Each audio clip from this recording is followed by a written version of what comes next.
Sanmonan, Kamala Musaposihle, and I'm back with another video. So this is a Sunday vibes. I'm gonna be talking chilled. So grab your snacks, a drink.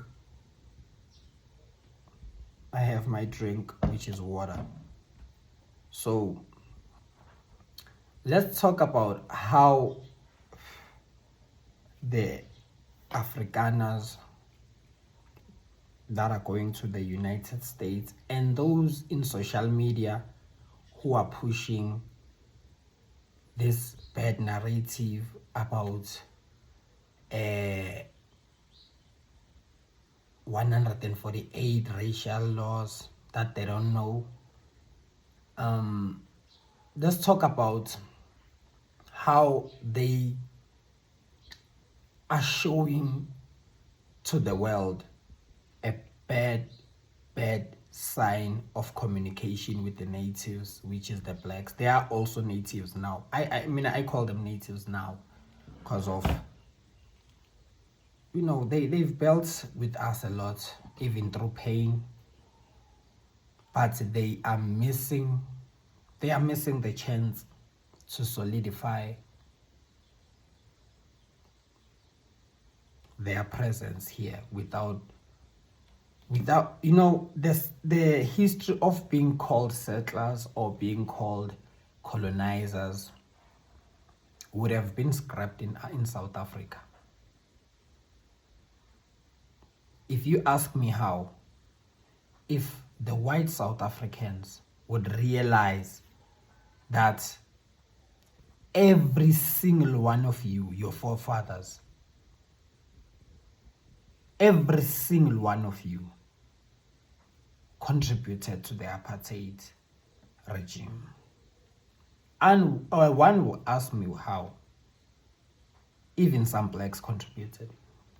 If you worked, you paid your taxes, it financed apartheid. Because in South Africa back in the day, it was compulsory for white people to have a military background after high school, after 18, when they are 18. If you've serviced, you contributed. If your grandfather did that, they contributed in maintaining the status quo of apartheid, in creating the monster that will eat us for generations. And it's very sad that some of you would just come out and say, I wasn't in apartheid, so I didn't benefited from apartheid. Damn. Sorry to be cursing in this Sunday morning, but well, it's said that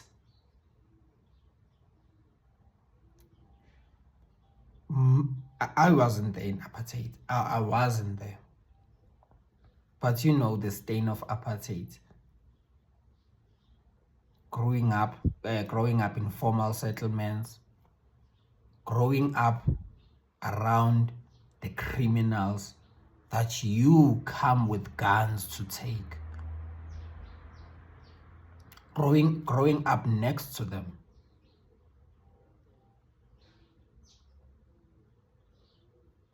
And it's said that they called Bella racist law, Bella Bill a racist law. But they go to America to learn the same thing.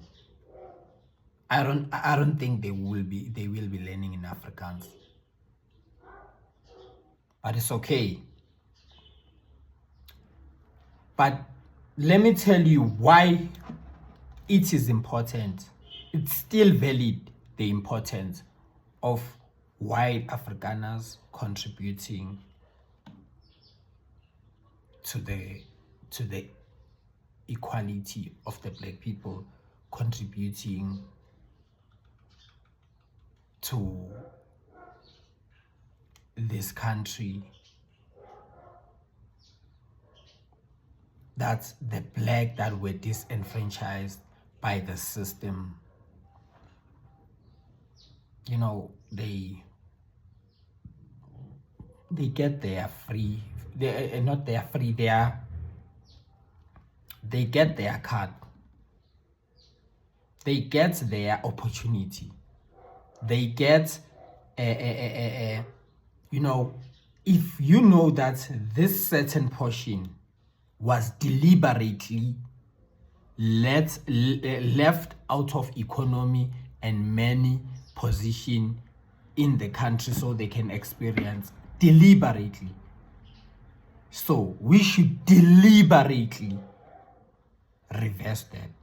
Deliberately, like purposefully, and say this was a mistake and this needs to be corrected. How can we correct this? You know, I've never came into conclusion when with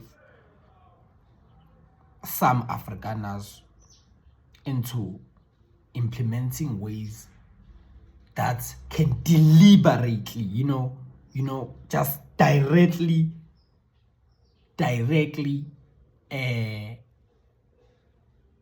go to those who are disenfranchised.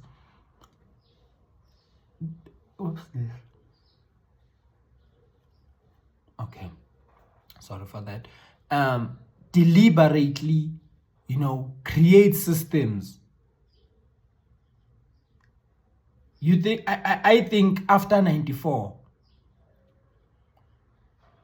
it should have been compulsory that the white farmers, together with the Department of Education, make sure that in schools, farming is compulsory from a young age.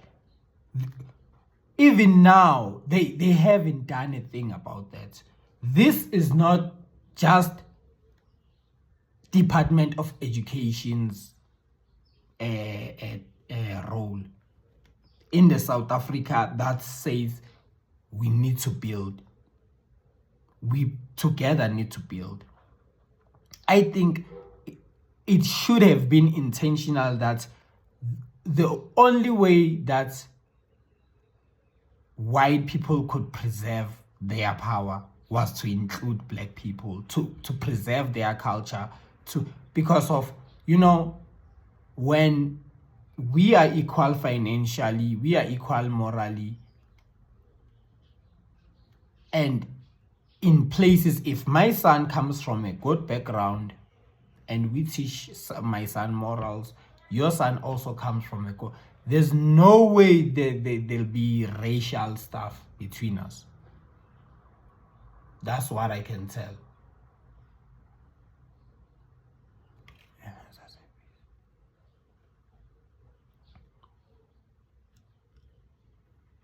That's what I can tell you. I just think they don't know how much good effect would have bring if they would say no. We want to bring farming into the black school so black kids can know how to farm their own farm, so they can contribute to farmings, and make sure that they work together with the department. They pressure on those they don't pressure on those type of things. They just keep quiet and eat the profit until maybe government talks something that touches anything with them. That's where they start talking, which is unfair. For 30 years, the white silence. You only talk when something touches your businesses, when you realize changes around you. But when the changes are beneath you, it's okay. That's why it's easy for people to think there's a white genocide in a country where 21 or 28,000 people die of violent crime. Black people. Then on those, they say there's a farm genocide. On those white farmers genocide, in 150 of the farmers that have died, in the past 4 years, 54 are white. 54 are white in the past 4 years. Okay, let's say the number is skewed. Let's double the number, 100. And blacks, it's 100. Let's say also the number is skewed because it can't go one way. Let's say the number is skewed. Let's say 200 or 150. There's a black farmer genocide, if God they can call it. But compare that numbers to the crime statistics and the violent crime. It's a very crazy thing. That's why you realize I'm glad some young Afrikaners, I'm glad young Afrikaners get it. Young Afrikaners get it. That's why they're speaking out and say, no, not in our name. They get it. They study with black kids. They get it. Those old ones who push politics don't get it. They just don't get it. So it should be deliberate. Both blacks and whites who are privileged and who have power to do it, any kind of power, whether it's through talking like this, making people aware, giving people opportunities, black people opportunities, because in this country we know black people are very disadvantaged. Through, let's have sympathy for the disadvantaged people. Through apartheid, through also ANC corruption, still the same people still are the ones suffering. And people can't tell me that they've been voting for ANC. The ANC is below 39%. That says a lot. It says a lot because we don't hear any other party says, free housing is very important in a country where most people, success, if we can take it to business and take it all to work, it's very hard to develop a habit of success. Whether in business, you can create a business, but it doesn't mean it's a success. You can have a job, but most of people are not financially educated. That's why it's very much important also as we educate people, but to also have empathy. Like, I don't see DA having empathy for people who are living in the squatters who just don't know what to do. And some of the squatters, they are fighting for family houses. It's a crazy thing for people to live under. And you can't even control that because you can't control maybe that one uncle who's a drunkard and terrorizing everybody in the family.